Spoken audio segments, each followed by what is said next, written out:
Black Wall Street was the name given to the wealthy, thriving Tulsa, Oklahoma neighborhood of Greenwood in the early 1900s.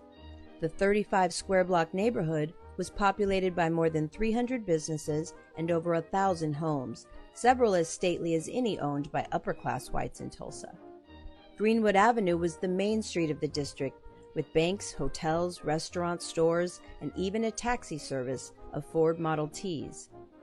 Blacks built their own hospitals, schools, theaters, newspapers, churches, and everything needed for their community to flourish.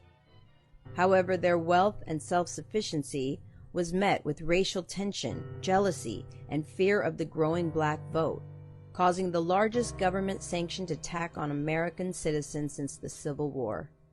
On May 31, 1921, over 5,000 armed whites, many of them KKK, and hundreds of them deputized by the police, descended on Greenwood for 36 straight hours. The mob systematically looted houses and businesses for their jewelry, furniture, and cash before lighting them on fire and dropping bombs from airplanes that would burn Greenwood to the ground.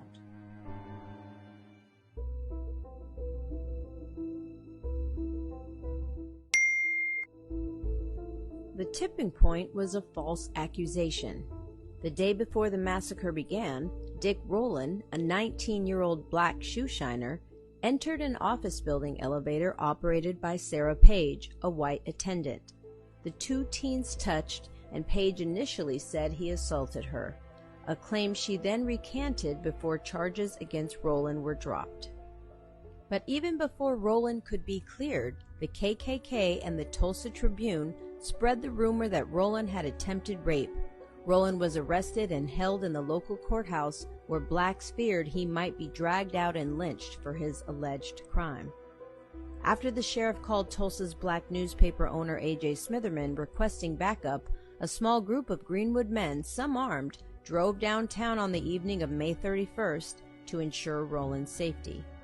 When they arrived, they found a mob of hundreds of white men outside the courthouse, many of them armed. A gunshot rang out and white Tulsans declared war on Greenwood.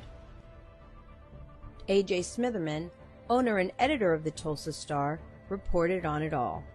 Utilizing the power of the press, Smitherman warned black citizens of the likely fate of attack and encouraged them to be ready to defend themselves for the Holocaust to come.